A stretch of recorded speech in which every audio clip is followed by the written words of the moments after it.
morning, good morning, good morning. Good morning mga kahoots. Kahapon nung bago mag Batang Quiapo, scroll ako nung mga important highlights na nangyari doon sa mga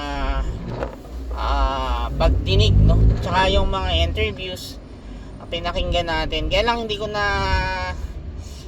hindi na inabot ng powers ko. Hindi na inabot ng powers ko na na abutan pa yung medyo hindi ko natapos yung Senate hearing kay Guawa Ping. Hindi ko masyadong hindi ako nakapanood talaga kasi nga medyo antok na ako. So natulog na ako. Ang nakikita ko na lang na inabutan ko ng pahapyaw ay yung nangyari kay Sara Duterte, 'di ba?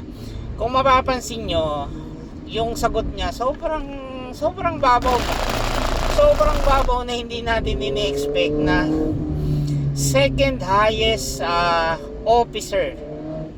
elected officer in town, in the country, yung nagsasalita noon. Nasabi niya, just to escape. Nakita naman natin, no, just to escape lang, na yung katangahan na pinakita niya during doon sa hearing ng kanyang budget, di ba?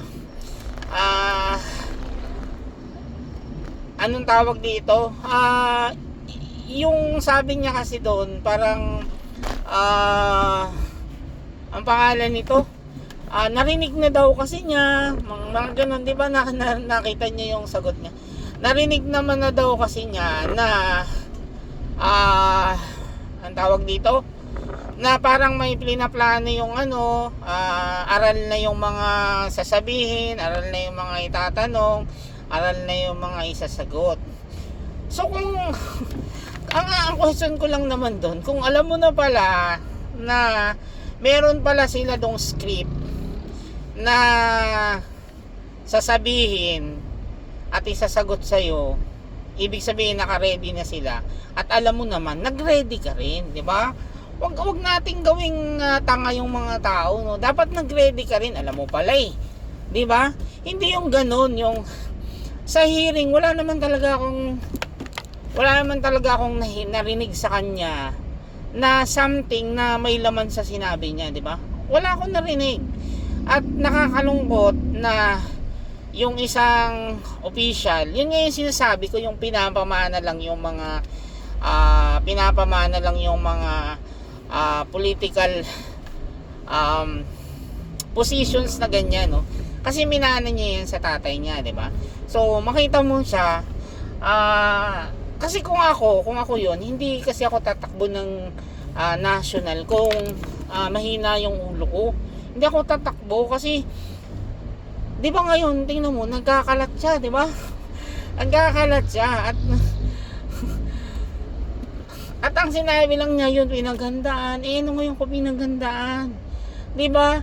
Ang sinasabi kasi, yung lahat ng, yung mga projects na gagawin niya, yung surveillance na tinanggal sa kanya ng 2023, which is dapat lang kasi nga confidential fund. Alam naman natin yung confidential fund, nakaw funds ang tawag doon, hindi naman confidential funds yun, nakaw funds yun, di ba? So kesyo daw si Bongbong Marcos ay sumusuporta sa NPA. Ganun yung banat na sobrang di ba, sobrang tanga. Sobrang tanga. Hindi na nga siya nakasagot. Tapos yung alam mo yung bobo, alam mo yung taong bobo, applicable sa kanila yung less talk, less mistake, di ba? Applicable sa kanila yon. Kaya dapat hindi na lang muna siya nagsasalita. Tapos kaya kumausap siya ng isang taong magaling. Hanap siya kasi meron naman silang pambayad Meron namang budget yung OBP. Hanap siya doon ng mga taong magagaling wag lang matigas sa ulo niya, ha? Kasi baka mamaya hanap ka ng ganun, tapos matigas ang ulo mo, gusto mo pa rin yung sasabihin mo, useless yun, di ba? Useless yun, magsasayang ka ng pera doon. Hanap ka ng taong magagaling na mag-guide sa'yo kung paano yung sagutin, paano i-address yun ng tama. Hindi yung basta naniniwala ka lang sa kakayahan mo na wala ka namang kakayahan in the first place, di ba? Yung sabi nga niya dun, yun, pinaghanda na daw, mga ganyan-ganyan, sinusuportahan daw yung mga NPA. Ay, simple question yun. Alam mo na ikaw na mamahala ng funds na yun. Alam mo na may problema yung confidential funds mo. Alam mo na na-audit ka, di ba? Alam mo na na-audit ka eh. So, alam mo na mayroong mga disallowances yun. Lawyer ka pa naman, di ba? Yung lawyer kasi pinag-aaralan yung mga kaso, tapos gumagawa rin sila ng way to address. Kasi magagaling nga magsinungaling yung mga lawyer. Totoo lang, magagaling silang magsinungaling, di ba? At sa kanya, hindi mo nakita yon, di ba? Hindi mo nakita yung talent ng isang lawyer sa kanya. Although board passer yan, di ba? Certified na lawyer si Sara Duterte. And yet, hindi mo nakita sa kanya yung pagiging lawyer. Kasi yung lawyer nga, inaaral yan na mabuti. Inaaral yan na mabuti. Inilalatag yan ng mabuti. Diba? Yan ang trabaho nila. Na hindi natin nakita the way na sinasagot ni Sara Duterte yung mga tanong. Halatang halata na hindi siya napag-aralan. Hindi siya napag-aralan eh. Kasi 2023, tinanggalan na siya ng confidential fund. Meaning to say, 2022, wala na siyang confidential fund, di ba? Meaning to say, wala na siyang confidential fund ng 2022. So, yung 2023, ngayon ay anong month na? September na ngayon. Di ba? September na ngayon, and yet wala pa siyang nahahanap na tamang sagot paano i-address yung question na yon. So dapat, kung ako ang tatanungin mo, dapat nag-ano siya, 'di ba? Nag-aral siya, pinag-aralan niya, kumuha siya ng ibang mga lawyers na magagaling maglatag ng mga kasinungalingan, 'di ba? Yung magagaling maglatag ng mga kasinungalingan at umano na sana siya doon, nagpaturo na, hindi yung ang nangyari parang siya lang siya ang nag-isip. Isa kasi sa dapat gawin pagka ganyang position ka, 'di ba? More head, more chances na makakuha kayo ng magandang idea. Hanap ka ng mataong mga matatalino at magagaling maglatag ng mga ganyan, 'di ba? Ay, doon kung buhay pa si Estelito Mendoza, 'di ba? Isa 'yun sa hinahangaan kong lawyer na magaling magsinungaling, magaling maglatag ng kanyang argumento, 'di ba? Magaling 'yung maglatag ng argumento, magaling 'yun magpalusot. Hanap ka ng mga ganung tao, yung mga extra talented na tao. Kasi meron ka namang budget dyan sa OBP na pwede mo namang i-hire yan, di ba? Allowed ka naman to hire yung mga tao, yung mga expert na ganyan. Allowed ka. So since allowed ka, mag-hire ka. Huwag kang umasa dun sa talent na wala ka. Wala kasi siyang talent eh, di ba? Very simple naman. Alam mo dapat, okay, confidential fund yan. 'Di ba? Confidential fund yan. Hindi ka naman tatanungin sinong taong binayaran mo diyan. Kasi kung tatanungin ka kung sinong taong binayaran mo diyan, saan mo binayad diyan, magkano binayad, pwede yung ilabas, no? Kasi sabi nga 125 million yung ginastos nila doon for 11 days. Yun yung kine-question nung ni Franz, 'di ba? Yun yung kine-question ni Franz. Paano mo ginastos yung 125 million ng 11 days. Paano mo yun ginastos? Kasi nga kung i-divide mo yun ng 11, yung 125, di ba? Lumalabas, meron kang 10 million na binayad kada araw. Paano mo ginastos yun? Kasi nga very malaki yung amount na yun. Questionin talaga yung kung paano mo yun binabayad, paano mo yun nilalabas. At alam naman natin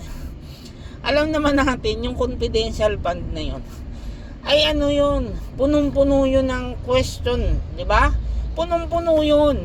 Alam natin na yun ay prone sa nakawan kasi nga hindi siya although na-audit siya, maraming way para itago mo kung paano mo winaldas. Actually hindi yun ginasta, no? Paano mo winaldas yung pera? Bakit? Totoo naman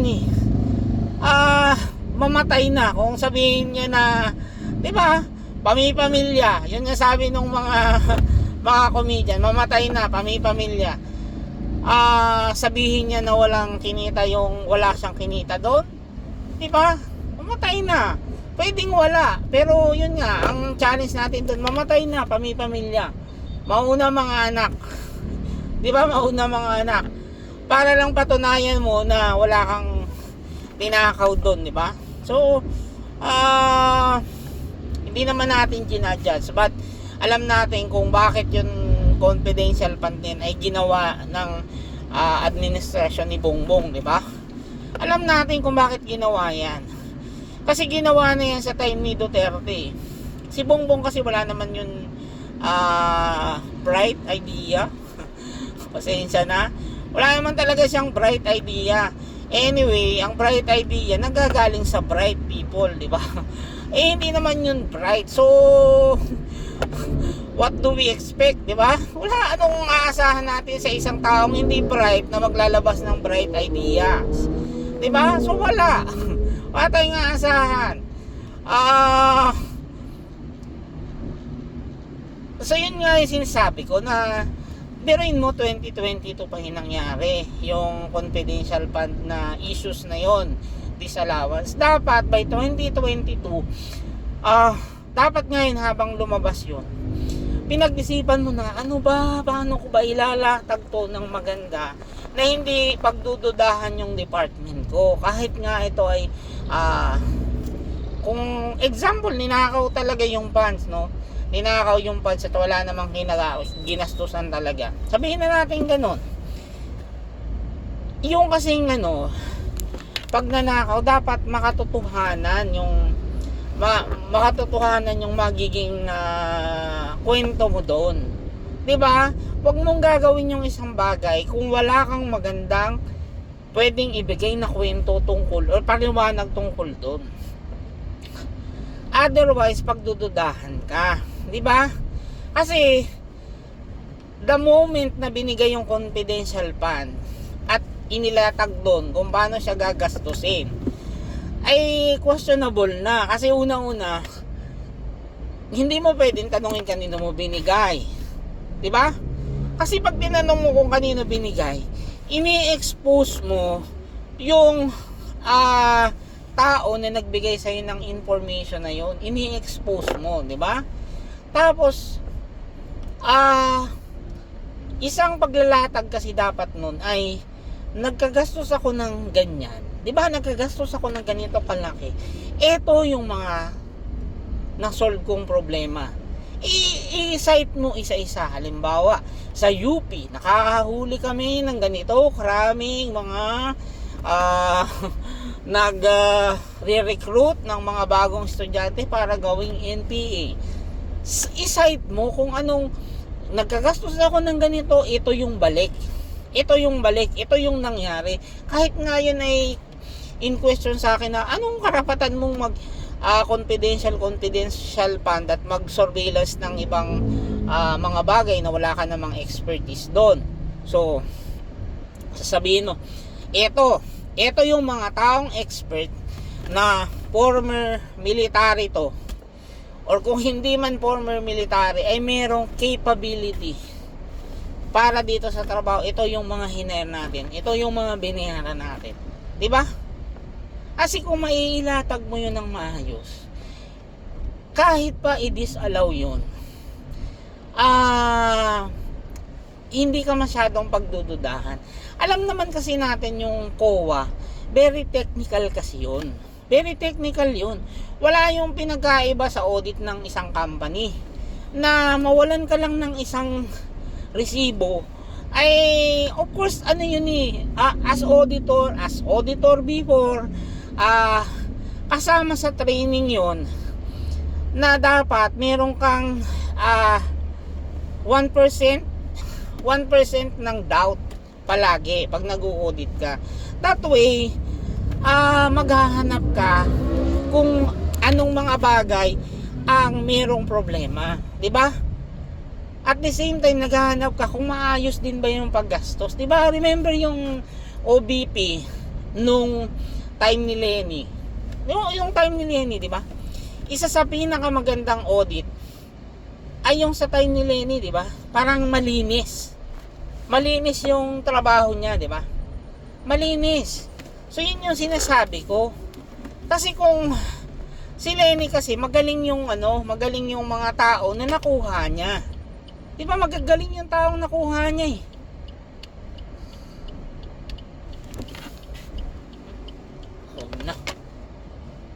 Wag na. Masyadong punong-puno.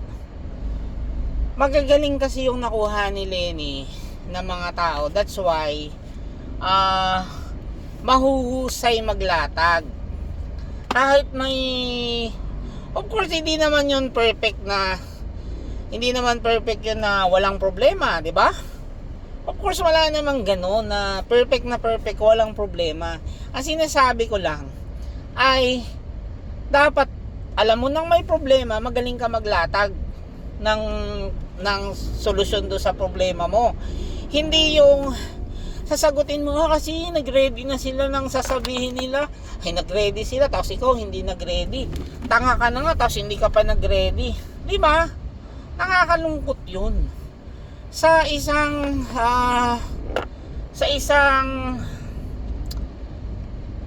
tawag dito, sa isang BP at isa sa pinakamataas na posisyon dito sa Pilipinas, ganun lang yung maririnig mo sa kanya, di ba? Actually, yun naman ay inaasahan na natin, no? Inaasahan na natin yan na one of this day mag-aaway-aaway sila. Bakit? Kasi binansagan kasi sila nung nagpaplano silang nung tinag nila yung pangalan na Uniteams, di ba? Uniteams, ang binansag nila doon, na binansagan silang Uniteams, di ba? Uniteams ang bansag sa kanila, hindi Uniteams. Bakit? Nagsama-sama sila doon eh. Nagsama-sama sila doon si Marcos, si Duterte, si Arroyo, kasi yun, hindi naman ko sinasabi na may nagnakaw talaga sila, pero meron silang mga previous na mga kaso, di ba, tungkol sa pagnanakaw, di ba? Meron sila, hindi natin sinasabing sila ay magnanakaw. Binansagan silang ganon because may mga previous history sila ng ganon, di ba?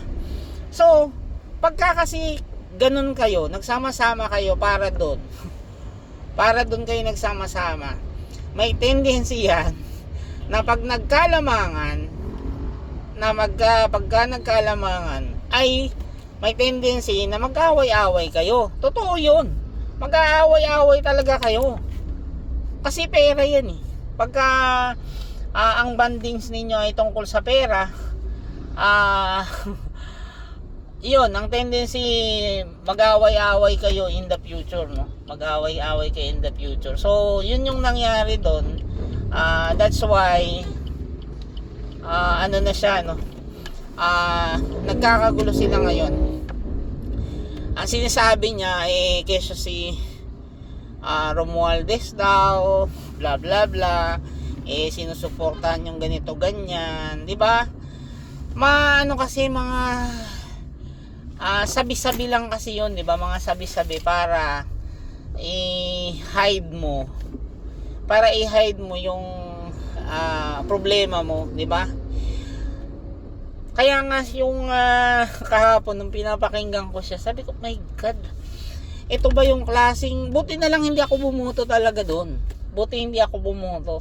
Kaya nga sabi ko, my God, ito ba yung tao talaga na binoto ng mga Pilipino na in the history, siya yung pinakamataas ang nakuhang boto, tsaka si Bongbong Marcos. And yet, nakita nyo naman yung economy natin ngayon. Diba? Ano bang nangyayari sa economy natin? Umunlad ba? Hindi naman umunlad. Kung ano yung mga previous na projects, parang sinusundan lang nila na tinatapos nila yung project. So wala akong narinig na bago na inintroduce itong bagong administrasyon. Hindi naman dahil galit ako, hindi ako galit sa kanya actually, hindi ako galit sa kanya. Wala lang talaga akong believe. Wala akong believe sa kanya kasi wala naman siyang guts. Wala naman siyang ganun para kabiliban natin, no. Nakita naman natin na yung below average yung utak nun eh. Below average. Kaya lang in-expect natin dapat ito, lawyer kasi ito si Sara Duterte. Dapat mas magaling ito kumpara dito sa dito kay Bongbong na entrance exam pa lang bumagsak na, 'di ba? In-expect natin na dapat ay mas matalino siya doon kasi lawyer siya. Tapos aside from that, kasi nga lawyer siya, dapat mas magaling siya maglatag ng mga problema, ng mga kaso, mas madali niyang i-handle yan kasi nga lawyer siya. So hindi natin in-expect ganun magkakalat yung BP, no? Hindi natin in-expect talaga na ganun kababaw yung utak niya. Tapos sabi yung Shiminit, yung di ba? Ganun yung sabi niya. She is answering daw, but hindi nagustuhan nung sagot niya, parang ganun. Hindi naman kasi hindi naman sumasagot kasi siya sa ibang question, 'di ba? Tama yung sagot niya kung iba yung question. Iba kasi yung tinatanong nung tas iba yung sagot niya. So hindi niya talaga sinasagot yung mga tanong sa kanya. 'Di ba? Hindi naman niya talaga sinasagot eh. Kaya kaya kahit sumagot ka pa ng sumagot, hindi yun hindi tinatanggap yung sagot mo. Kasi nga mali yung sagot mo. Ganun lang naman yun. Kaya lang yun nga, sobrang ako kasi kung may disallowance ako doon, 'di ba? Alam ko na na maaring matanong to kasi ako yung gumagasta. Parang pinagkatiwalaan ka, binigyan ka ng pera ng taong bayan at ginastos mo yon. Alam mo doon ha, lalo na yung alam nating hindi naman siya nagastos ng tama, di ba? Hindi man niya nagastos ng tama. Alam na natin dapat na matatanong yung mga portion doon, like yung 125 daw doon, out of 125, 73 lang yata yung allowed, di ba? 73 lang yata yung allowed o 73 million yung in question or disallowances. So yun pa lang, dapat bago pa lang lumabas yun sa audit, tinatapalan na dapat yun para hindi na siya magiging questionable sa auditor, di ba? Kung talagang intelligent ka, kung talagang matalino kang tao, dapat before pa lang alam mo na questionin yun. Dahil pinag-aaralan mo naman kung paano gumastos sa gobyerno eh. Ano yung mga document na kakailanganin para maging legit, 'di ba? Para maging legit yung transaction na yun, ay alam mo na kung anong questionin doon. Ngayon, since alam mo na kung anong questionin doon, dapat nag-isip ka na ano yung magiging rebut mo doon, ano magiging reason mo doon, bakit yung nagkaganon, 'di ba? Dapat ganun yung mindset doon eh. Ngayon, hindi na nga siya naghanda doon. That's why nung na-audit yan ng COA, nakita na ng COA na may diferensya, na may problema. 'Di ba? Nakita na ng COA yan. So ibig sabihin, pumalpak ka na nga doon. Pumalpak ka na nga doon dahil hindi mo kaagad nasolusyonan bago pa lang siya na-audit. Ngayon, lalo ka pa naging tanga. 'Di ba, pasensya na sa word. lalo ka pang naging tanga dahil na-disallow na nga. Hindi ka naman nag-isip ngayon, paano mo naman yan? Kasi ilalabas yan ng COA eh. Expected yan, ilalabas yan ng COA, yung report niya, ilalabas niya sa Matla, i-release niya sa website nila, yung mga findings sa'yo. As being the second highest position in the country na gumagamit ng pera ng kaban ng bayan, i-report yan ng COA. At dapat nung i-release yan ng COA or bago pa i-release yan ng COA, meron ka nang naisip na palusot. Kasi palusot lang naman ang gagawin mo dyan eh. Kasi nangyari na eh. So palusot na ang gagawin mo dyan. Paano mo siya i-justify ng tama? Hanap ka na ng mga taong matatalino dahil hindi ka nga matalino. Diba? Dahil hindi ka nga matalino, maghanap ka ng taong matalino na maglalatag ng lahat ng yan para sa'yo. Diba? Hanap ka ng matalino na maglalatag niyan para sa'yo kasi nga hindi ka matalino. Aminin, kasi ang mahirap kasi sa isang tao, yung pagka hindi mo inaamin kung anong kakulangan mo. Like ako aminado ko na pangit akong sumulat. Mahina akong mag-memorize. 'Di ba? Mahina akong mag-memorize, totoo lang. So, yun yung mga kahinaan ko, 'di ba? Hindi rin ako masyadong, ngayon nga napapractice na lang ako dahil may mga social media na ganito na. Ngayon napapractice na lang ako magsalita. But during my younger years, 'di ba, lalo na nung mga elementary ako, high school ako, hindi naman ako ganito kaingay. 'Di ba? Hindi ako ganito kaingay. But na-overcome kasi yung mga gano'n na fear. Or kahinaan na o-overcome yan over time. Kasi nga yung experience, isa yun sa tapang.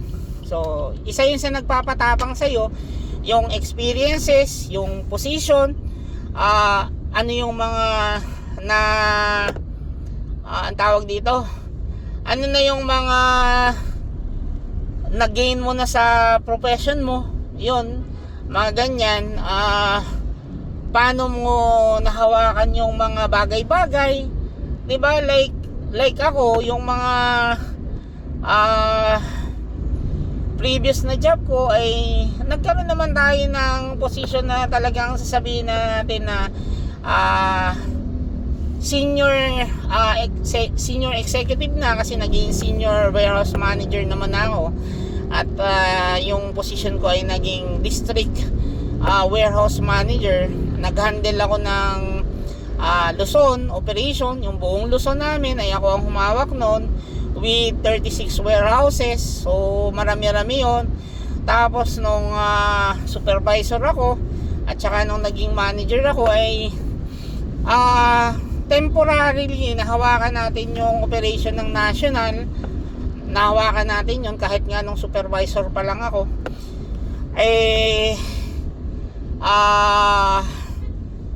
Pinagkatiwalaan na tayo nung I don't know kung BP na nun yung boss ko dati, no. I don't know kung BP na siya nun or ABP pa siya nun. Pinagkatiwalaan tayo na i-supervise natin yung buong national operation, 'di ba? Warehousing, so palipat-lipat ako nun. So yung mga ganun na i-improve kasi yung the way yung public speaking mo, na i-improve yun kasi nga wala kang choice kundi magsalita. 'Di ba? At nagiging matapang ka kasi kung alam mo yung sinasabi mo. Yung parang tipong wala namang iba na makikipag-away sa'yo, makikipag-debate sa'yo, na mananalo sila sa'yo. Yung confidence na ganun, magpapalakas yun ng loob sa'yo para gumaling ka sa public speaking, 'di ba? Para maging matapang ka, yung unlike before na hindi tayo mahilig magsalita-salita, 'di ba? Ngayon nakakapag salita na tayo ng katulad ng ganito.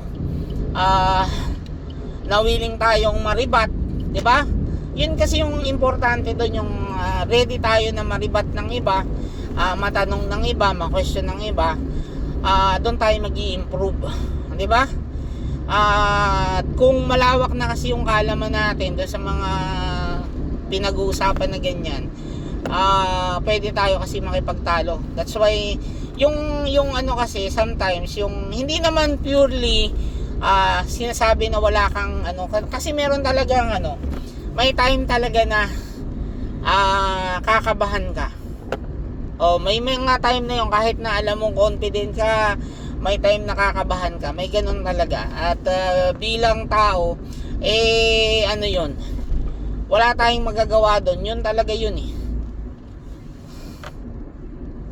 Like yung like nung college ako, nung sumali ako ng Mr. JME, nung sumali ako doon, sobrang kabado ako noon.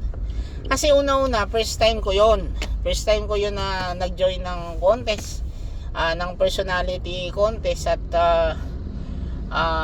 yung kaba natin, na-convert natin into performance actually.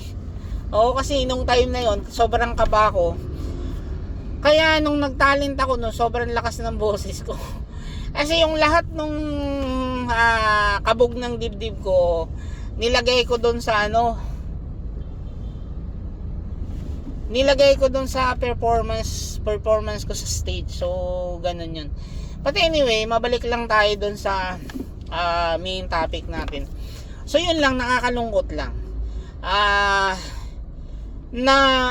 Actually si Gloria. 'Di ba si Gloria ay nagsalita nga nung hearing na yon, tapos may isa pa siya dong katabing lalaki na parang kumampi sa kanya, 'di ba? As much as possible kasi ayaw makipag-away ni Gloria kanino man doon sa dalawa, kasi totoo naman may possibility kasi na tumakbo si Sara Duterte sa pagkapangulo. Of course, kailangan mo nang uutuin. Di ba palagi naman ganun, kailangan mo uutuin. Kasi, totoo yan eh. Ilay detector mo yan, tapos tanungin mo sa kanya, naniniwala ka ba na si Bongbong Marcos ay kayang patakbuhin itong Pilipinas at paunlarin itong Pilipinas? Ilay detector mo yan. At for sure ako dyan. Babagsak yan pag ang sinagot niya ay yes. Kasi alam naman niya yung capability ng utak ng isang yan, di ba? Alam niya yung capability. Kaya lang si Gloria kasi magaling siyang lumaro. Di ba, magaling siyang lumaro eh. Kung sinong malakas at kung sinong kapitan, kinakapitan niya yan. Di ba? Kinakapitan niya yan kung sinong malakas. Like nung kung bakit niya naging kakampi ni Cory, dahil pinatalsik nila si Erap, di ba? Tapos nung umayaw na si Cory sa kanya, lumipat siya ng iba. Ganun naman siya, di ba? Kaya nga lang dapat talaga kung ako sa kanya, ang payo ko diyan kay Bibi Sara, wag na muna siyang magsalita ngayon. Wag na talaga, wag siyang magsalita. Hangga't maaari wag siyang magsalita. Hanap muna siya ng mga tao, advisor,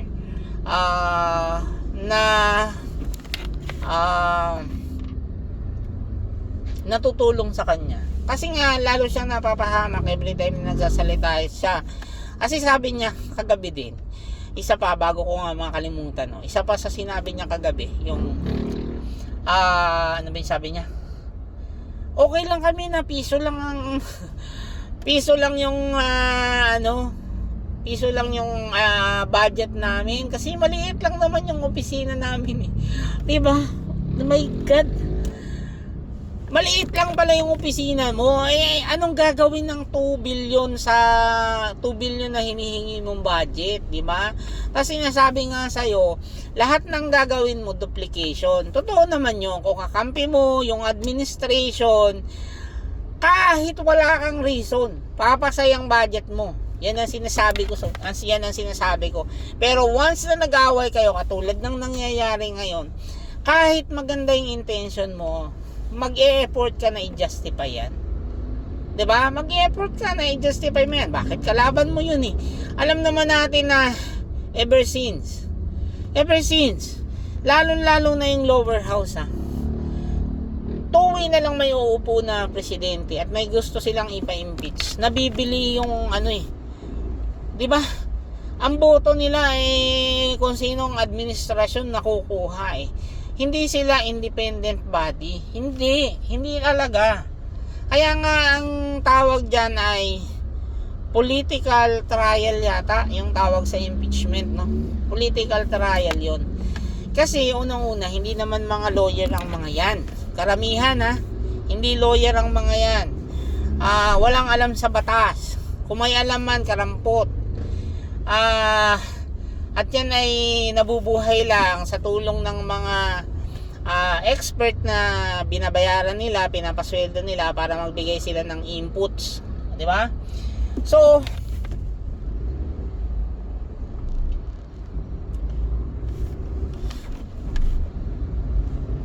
since ang tawag dito, sabi ni Duterte, yung 1 peso lang, di ba? Na kaya naman daw nilang magtrabaho kung kahit 1 peso lang ibigay. Ako naman kasi unang-una, yung kasi mga nilalatag din niya doon, duplication lang ng trabaho. Halimbawa, yung confidential fund, ginagawa na naman yun ng mga militar. So, no need for you to have a confidential fund. Kasi alam naman natin, nakaw funds ang tawag dyan, hindi naman confidential fund. Kasi nga sis, wala nga yung mga resibo, ay yan, subject for questioning yan, di ba? So mag-isip ka, paano kaya ako gagawin na yung illegal na ganito ay gagawin ko mukhang legal, di ba? Ako na mag-iisip. In fact nga, kung ako ay matinong tao, lalapit ako sa head ng audit at sasabihin ko, pwede bang makahingi ako sa inyo ng input kung wala naman akong input sa utak. Makahingi ako sa inyo ng input paano ko next, yung bago pa lang mangyari yun yung sinasabi ko. Paano pa lang mangyari? Actually yun sa pagbabasa pa lang ng process. Sa pagbabasa pa lang ng procedure. Malalaman mo na kung saan ka doon magpipil, 'di ba? Lalo na yun sa confidential fund. Pag inaudit kasi yan, dapat may mga proper documentation saying na totoong nabigay mo yung pera doon sa tao na yan, at ganito yung amount niya. Di ba kailangan kasi may mag-confirm yan At since confidential nga yan, hindi mo pwedeng i-divulge yung mga identity ng mga taong nagbibigay sa'yo, ay mag-isip ka ng paraan paano mapalabas. Although mahirap kahit ako pinag-iisipan ko mahirap siyang i-document. At kung mahirap siyang i-document at hindi ko naman siya trabaho, hindi ko na lang siya kukuhanin. Bakit? Di ba? Bakit? Ay pakialam ko ba sa confidential fund? Pakialam ko ba sa surveillance? Ano lang naman ako, DepEd secretary naman ako. Di ba? Ang pakialam ko diyan. So, hindi ako papasok, in the first place, hindi ako papasok sa isang bagay na alam ko na magiging in question later on. Kasi unang-una, ang poproteksyonan ko sarili ko. Ano ba yung pera na yan kung hindi naman yan mabubulsa? Diba? Ano ba yung pera yan kung hindi mabubulsa? So, alam natin na mabubulsa yan. Kaya kahit sabihin na mahirap yan at magiging in question yan later on in the future, gusto nating hawakan. Kasi nga ang laki ng chance na manakaw siya confidential fund diba? Lahat confidential. Pag tinanong mo sinong binigyan, confidential. Magkano binigay mo dito, confidential, diba? alam na natin magiging in question yan. Ipagkatiwala na lang natin yan doon sa mga taong expert, like yung, kasi kung halimbawa gusto mo talaga hawakan ng confidential fund, punta ka rin sa PNP, tanungin mo si PNP, uy, paano nyo ba nililiquidate yung ganito? As next highest official of the land, pwede ka naman pumunta doon, mag-courtesy call ka doon sa mga matataas na opisyal at tanungin mo sa kanila paano nila nililiquidate, ginajustify yung kanilang confidential fund. Diba? Paturo ka kasi nga tanga ka. Diba? Kasi nga tanga ka. Hawak-hawak ka ng pera na yan, tapos hindi mo naman alam kung paano patakbuhin yan. Hindi ka pa humingi. Yun yung kasi ang problema ng ibang taong tanga, di ba? Yun ang problema ng ibang taong tanga. Yung hindi mo matanggap sa sarili mo, tanga ka. Di ba? Mahirap yun. Alam nyo, yung isang problema, pag alam mo kung ano yun, kung may problema yan, magagawan mo yan ng solusyon. Ang problema, yung isang problema na hindi mo alam na problema, yun yung mahirap. And I think yun yung naging problema niya. At ako din, naniniwala rin ako na hindi siya nakahanap ng magigaling na consultant. Naniniwala ako. Feeling ko nagtipid siya kasi nga mas malaki yung makukuha mo doon sa mga ganyang nakaw-nakaw kung kukunti naman kayong nakakaalam niyan, di ba? Tapos ang tendency niyan later on, kasi as much as possible yung mga politician, 'di ba? Ang hirap patunayan na nagnakaw sila. Ang hirap. Dahil bakit mahirap? Normally, 'di ba, ang tagal-tagal na nating naririnig sa mga impeachment trial, ni-receive ni ganito. Assistant niya yun. Tapos nag-resign na yung assistant, sasabihin. Di napunta yan sa assistant, hindi sa akin. Diba, remember yun yung mga palusot before. So, hindi naman talaga sila personally tumatanggap niyan. At normally, nangyayari lang yan, may staff ako, siya yung magre-receive para sa akin. Diba? Para hindi ako maturo directly na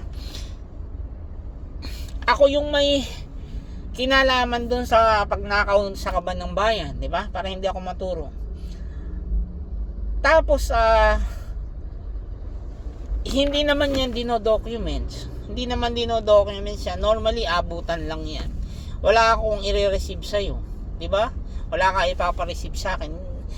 Kasi nga, di ba? Tapos normally yun nga ang usapan between 1 to 2 persons lang. Kasi the more na dumadami yan, pag dumating yung ganito, na nag-aaway na kayo ng dati mong kakampi niya si Bongbong before, di ba? So, nag-aaway na kayo, mas mahirap patunayan na nagnanakaw ka pagka kukundi kayo nakakalam. Di ba yung tendency na mabuking ka ay napakaliit. Napakaliit ng tendency na mabuking ka. Maliit lang. Unlike kung maraming yan, maraming tatanungin. At once na nag-collaborate lahat yung mga yan, wala na, bigay ka na, makukonvict ka na, di ba? Hiningal ako. But anyway, yun talaga yung ko dyan. Yun yung take ko dyan sa maghinay-hinay siya sa pagsagot-sagot. Dahil hindi siya matalino, tanggapin niya sa sarili niya, hindi siya matalinong tao, tanggapin niya sa sarili niya na may problema doon sa funds na yon, at isipan niya na lang ng paraan paano niya maayos yun, di ba? Isipan niya kung paano maayos yun, hanap siya ng mga taong matatalino kumpara sa kanya, para magbigay sa kanya ng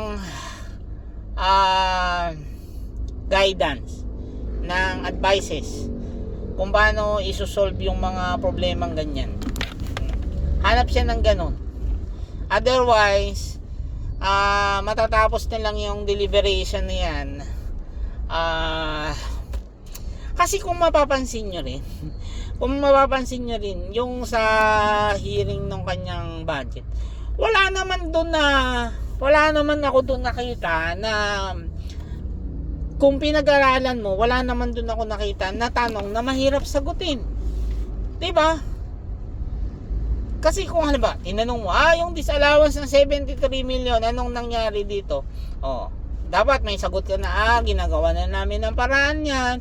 Normally yan, naging problem niyan is more of documentation at inaayos na namin yan.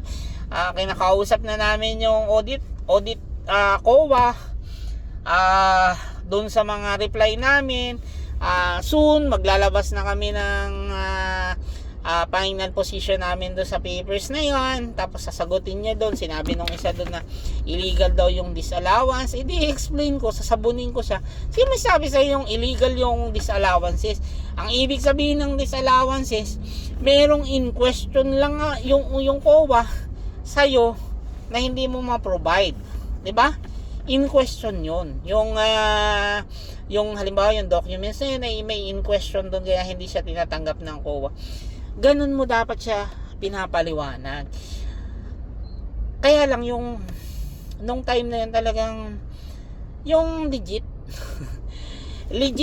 yung legit na tanga, yun talaga nakita ko sa kanya, yung legit na tanga, yung no more question, it's confirmed na legit na tanga, di ba?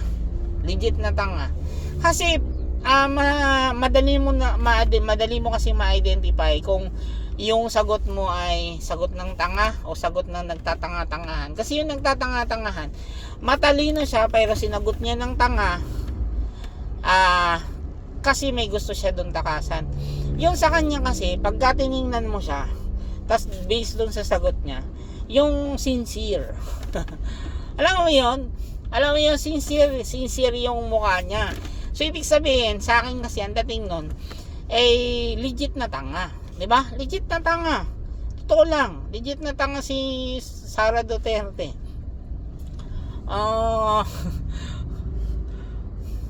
Natatawa nga ako dun, diba? Parang, Diyos ko, unang-una, paano ko naging mayor ng bayan? Paano ko naging vice mayor?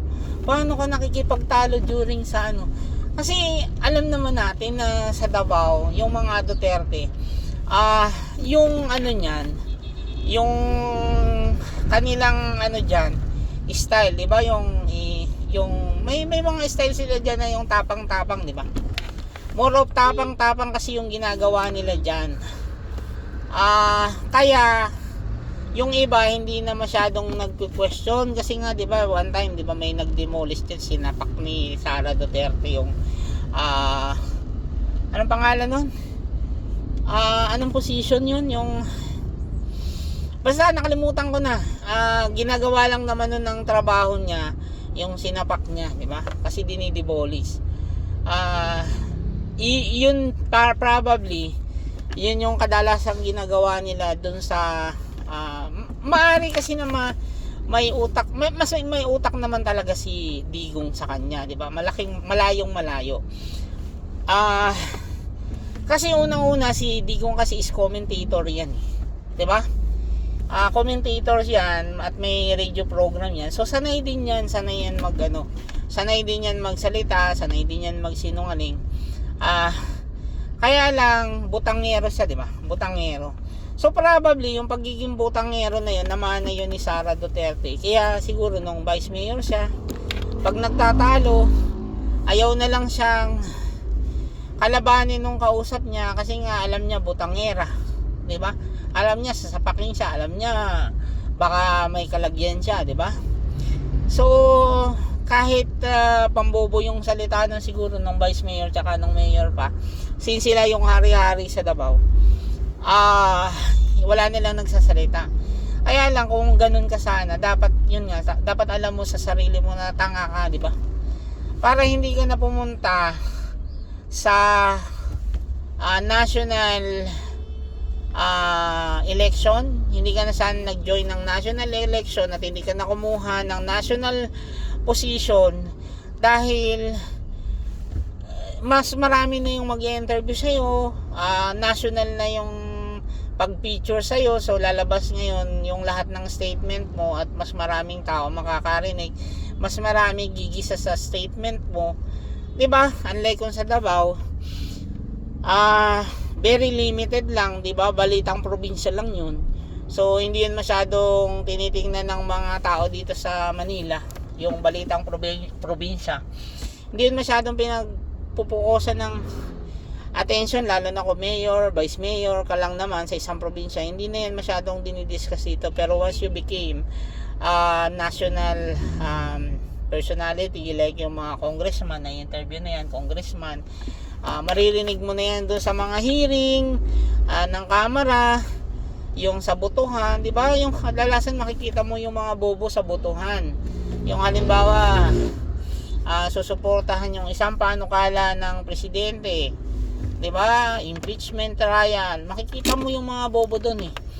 Karamihan, 80% ng bumoboto doon na pabor doon sa isinusulong ng presidente, bobo, di ba? Majority bobo.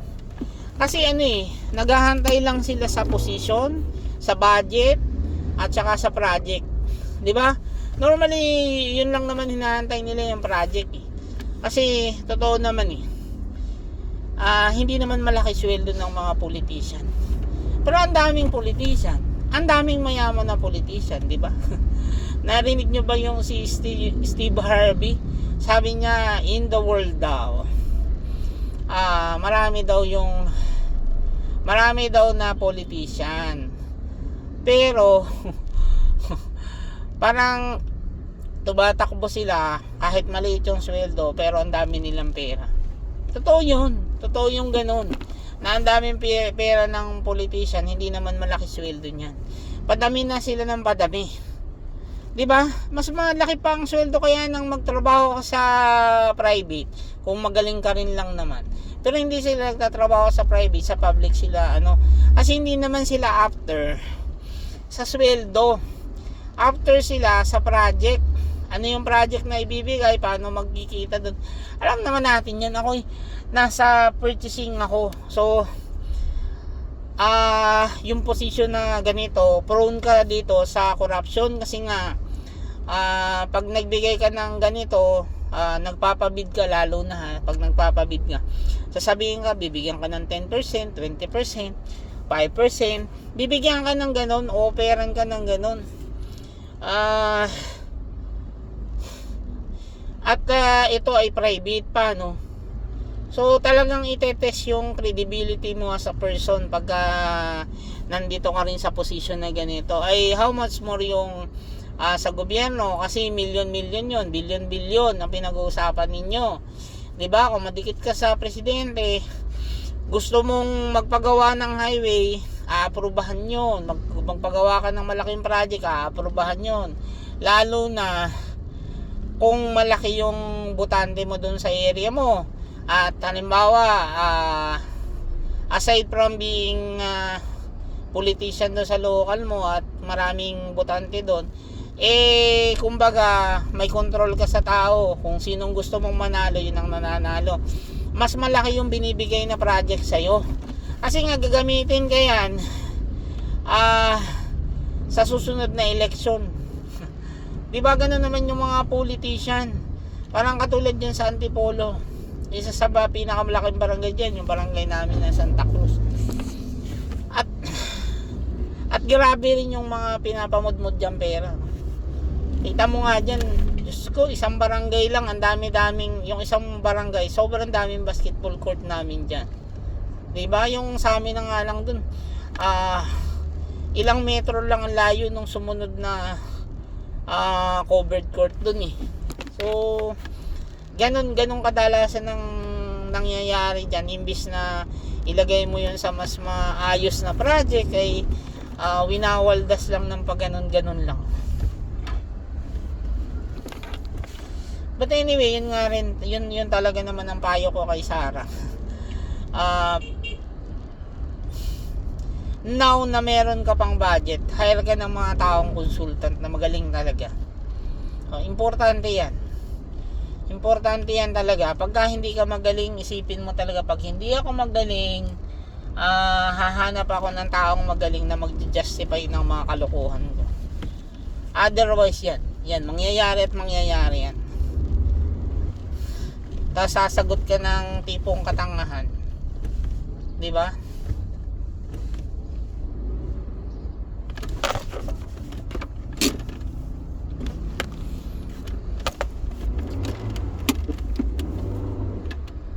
sasagot ka ng tipong katangahan. Loko-loko yung Ford Ranger na to, bigla na lang sumingit.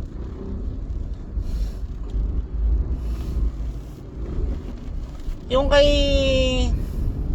Alice, kung gusto ko malaman kung anong nangyari, kasi kay Sarah parang ano eh, it's a dead end na, no?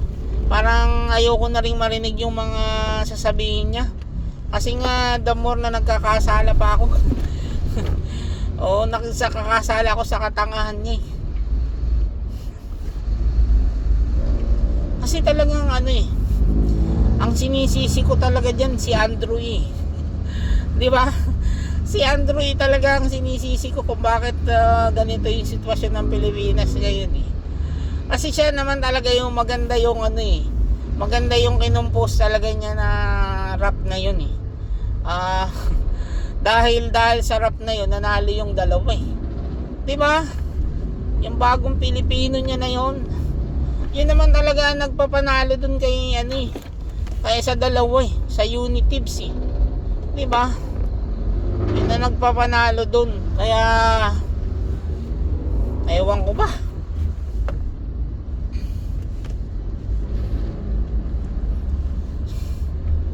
Kasi ano yung jingle kasi kadalasan may yun yung sinasabi ko every time nagagawa ka ng isang bagay, lalo na yung mga ganyan. Ano yan eh, parang ads, promotional ads yan, kaya lang ng tao, ng personality, di ba, ng team. So yung sinasabi ko palagi na dapat may recall yung bagong Pilipino sa Unitives yun, di ba? Maganda rin kasi yung ginamit ni Lenny, pero hindi naman ganun kaganda, di ba?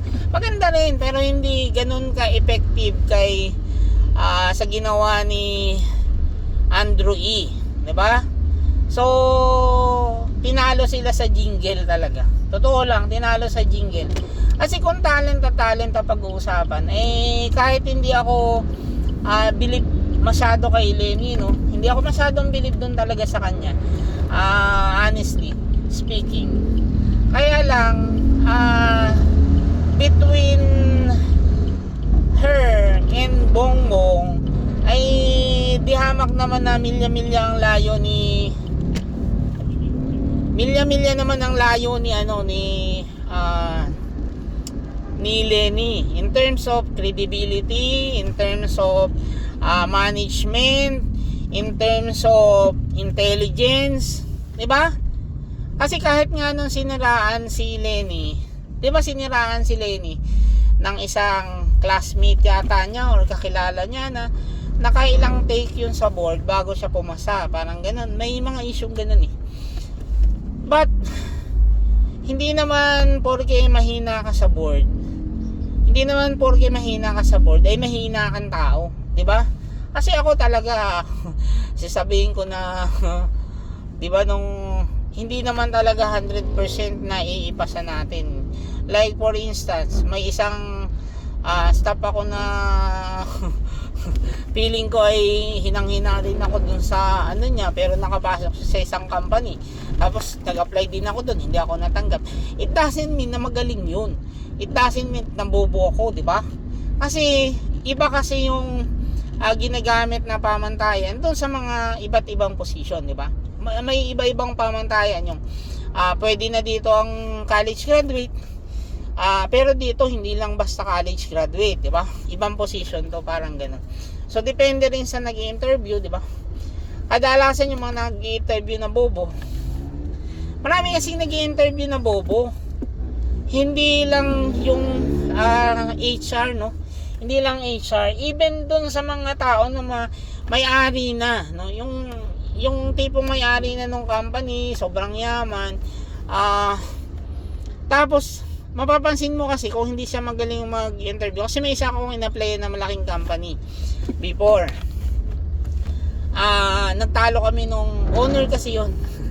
Nagtalo kami sa isang bagay. So in short, hindi nila ako na-hire doon because kasi hindi ako naniniwala na porque ikaw ang may-ari at ikaw ang ikaw ang may-ari at mas mataas yung position mo sa akin, hindi ako naniniwala mas matalino ka sa akin. Hindi ako naniniwalang ganun. May tao talaga na bobo pero mataas yung position dahil sa pagkakataon, dahil sa opportunity. Like for instance, may former boss ako, anak siya ng founder ng isang malaking pero hindi naman ako natatalinuhan sa kanya. Kung magsalita siya, very walang sense. Di ba? Hindi ako natatalinuhan talaga, totoo. Ba't pinanganak kasi siyang mayaman? So, bibigyan ka ng tatay mo ng pangnegosyo. Ang sabi ko nga mag-hire ka lang basta magaling ka, na mag-hire ng taong magaling na tutulong sa'yo, uunlad yung negosyo mo. Ganun lang naman yun. Hindi naman kailangan ikaw ang matalino. Ang kailangan meron kang pang-umpisa. Kailangan may pang-umpisa ka, may pambayad ka ng taong kukuhanin mong matalino. Yun. Hindi dahil din nag-succeed ka ay ikaw na yung pinakamatalino. Hindi rin ganoon. Kasi at times may mga tinatawag tayong swerte. So lahat ng opportunity dumaan sa harapan mo. O, di ba? Samantalang ako, halimbawa ako matalino, isang beses lang dumaan yung opportunity sa akin kasi hindi ko pa napansin. Di ba? Pag hindi ko pa napansin, o di wala na. Samantalang sa'yo, araw-araw dumadaan yung opportunity. So yun yung sinasabing swerte. Hindi lang siya talent, no? Hindi lang talent ang magpapaunlad sa buhay mo. Sometimes swerte tsaka diskarte. Mayroong tao na matalino, madiskarte pero walang swerte. Merong ganun. Meron. Yung taong ganun, yung matalino pero madiskarte pero hindi siya maswerte. 'Di ba? Kasi yung ako nga sa dami-dami ng napautang ko. Sa dami-dami ng napautang ko, milyon ang lumabas na pera sa akin. At lahat yung nagloko. Walang nagbayad doon ng matino. Hindi naman ako nakinabang doon pero natakbuhan ako ng mga tarantado. Sa sobrang sa sobrang luwag ko, no. Yung tiwalain kasi ako sa mga tao, lalo na kung lalo na ako makakilala, ka-close. Matiwala tayo ngayon. Ngayon kahit umiyak ka sa akin, 'di ba? Kahit umiyak ka sa akin, minsan nga meron nga ako diyang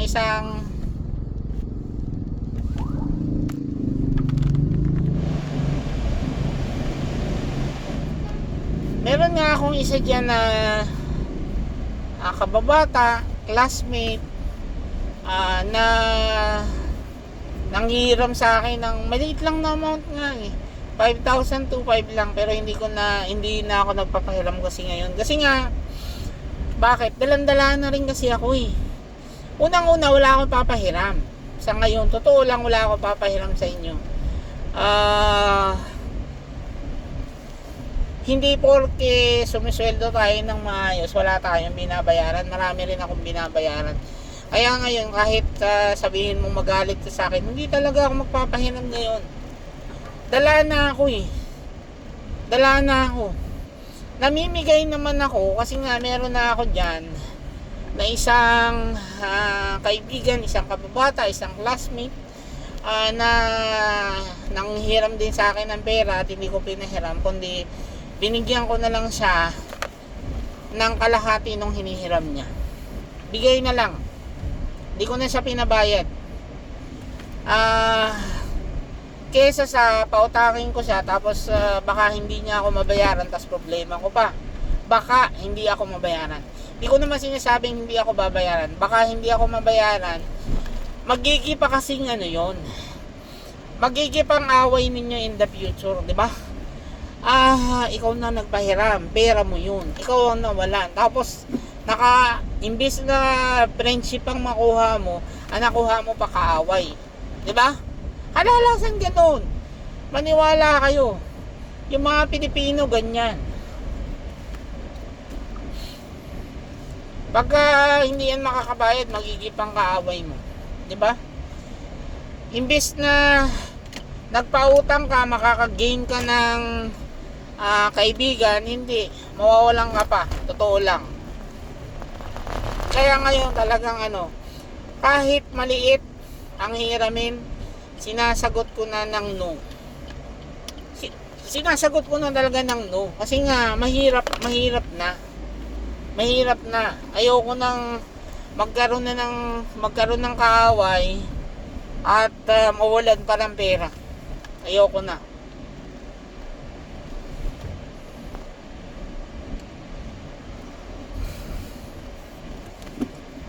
So malapit na ako sa opisina. At mukhang tamang-tama lang pagdating ko sa opisina. So yun yung sinasabi ko kung bakit kahit hindi tayo kumita dito sa mga kay meta na to, kahit hindi tayo kumikita, ay nagaganito tayo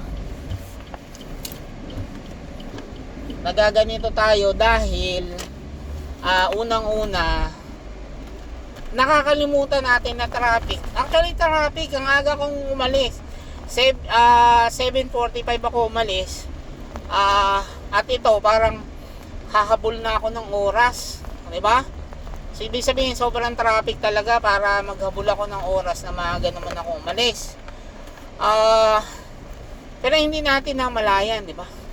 Hindi natin namalayan because nagdadakdak tayo nung nagdadakdak eh.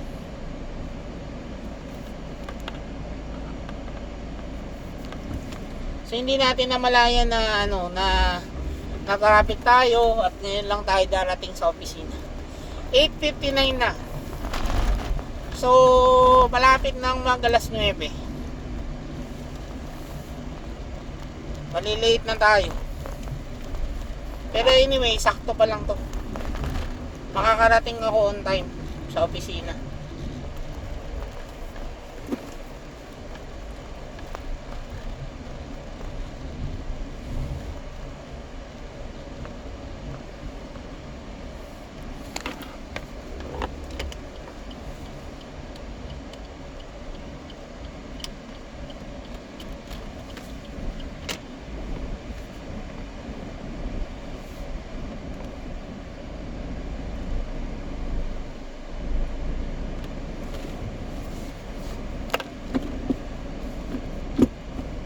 Ito si Yuni.